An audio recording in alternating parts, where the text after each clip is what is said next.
दिया और जैसे मुख खोला उसी समय सभी ग्वाल बाल कन्हैया के साथ में थे।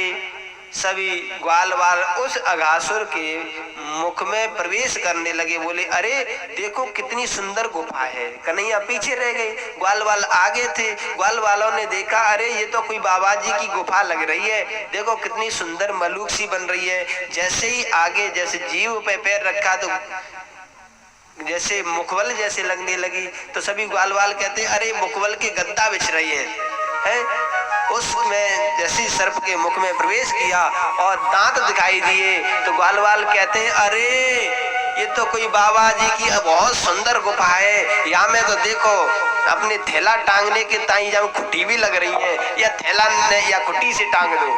सभी ब्रजवासी उसमें प्रवेश कर गए। कन्हैया देख रहे हैं दूर से। कन्हैया विचार करती है तो मामा का भेजा हुआ दूत है, या को तो सेवा करना जरूरी है, लेकिन अब मेरे ब्रजवासी तो सबरे पेट में चले जा रहे हैं, अब कैसे बचे। तब जाकर के कन्हैया स्वयं उस सर्प के मुख में चले गए और सर्प भी इसी इंतजार में खड़ा था। जैसे ही कन्हैया सर्प के मुख में गए उसी अघासुर ने तुरंत अपना मुंह बंद कर लिया, लोटक पीटा खाने लगा। जब लोटक पीटा खाने लगा, मुंह बंद किया तो सभी ब्रजवासी कहते हैं भैया हमारी श्वासें बंद होने लगी, अब श्वासें कहां से लें, उसमें अंधेरा सा कैसे हो गया, कोई लाइट तो नहीं चली गई। लेकिन यहाँ कन्हैया कहते हैं भैया यहाँ में कोई लाइट ना है। तो कहा है कच्चू ना है, बस शांति से बैठे रहो। जैसे इस कन्हैया ने कहा कि अब ब्रजवासी घबरा रहे हैं तो तुरंत कन्हैया ने अपने विराट स्वरूप को बढ़ाया और अघासुर का उद्धार कर दिया। बोलिए भक्त वत्सल भगवान की जय। सभी ब्रजवासी निकाल लिए। देखिए अघासुर क्या है। अघासुर कहते हैं दंभ को। क्या दंभ दंभ जानते हैं? नहीं जानते। दंभ कहते हैं जैसे कि हम किसी के माध्यम से आपको भ्रमित करके अपना धनार्जन करें।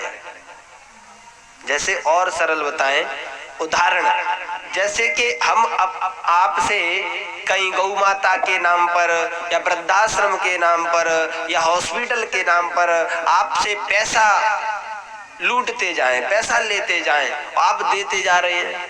क्योंकि भाई श्रद्धालुओं का भाव ही एक ऐसा होता है होना भी चाहिए, लेकिन लेने वाले को सोचना चाहिए कि हम ये धन ले रहे हैं किसके निमित्त ले रहे हैं, उसके निमित्त ले रहे हैं तो उसी चीज में लगाएं। अगर हम गौ माता के नाम पे लेकर के वो पैसा हम अपनी जेब भरें, अपना पालन पोषण करें, तो वो धन हमारे सभी पीढ़ियों को नष्ट कर देगा, हमारे वंश को खत्म कर देगा। इसलिए जो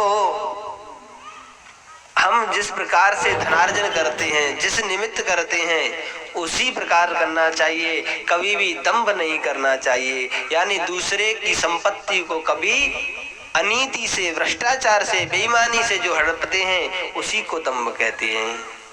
अनीति से देखिए आजकल तो लेकिन अनीति से, भ्रष्टाचार, बेईमानी से ही धन ज्यादा खर्च कमा रहे हैं।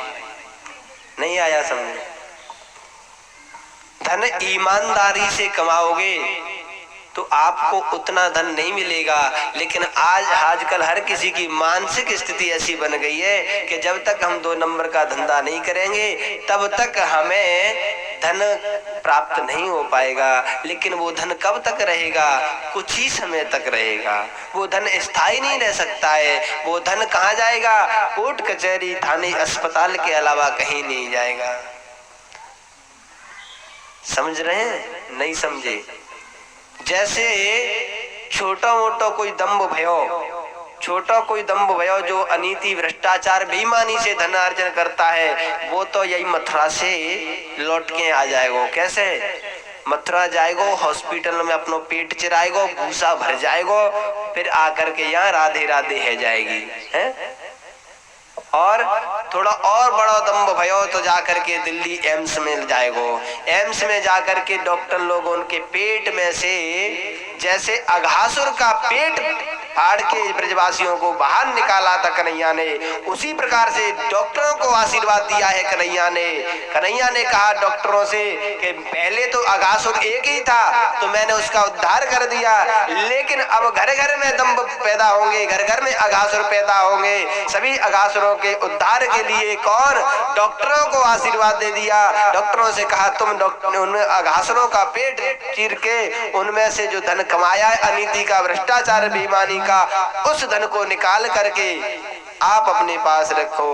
अब देखिए और बड़ो भयो एम्स में जाकर के जब पेट चिर के आएगा भूसा भर के, तब गोविंदाय नमो नमः, जब उसको याद आएगी कि हमने अनीति को, भ्रष्टाचार को, बेईमानी को धन कमायो, और ज्यादा बड़ो भयो ऐसा कोई दम्भ अघासुर, तो वो जाकर के विदेश में जाएगो, विदेश में से पेट चिर के आएगो भूसा भर के, जहाँ राधे राधे, हाँ कुछ नहीं ले जाओगे, सब यहीं पड़ा रह जाएगा। चाहे अनीति से कमा लो, भ्रष्टाचार से कमा लो, बेईमानी से कमा लो, चाहे ईमानदारी से कमा लो, सब यहीं पड़ा रह जाएगा।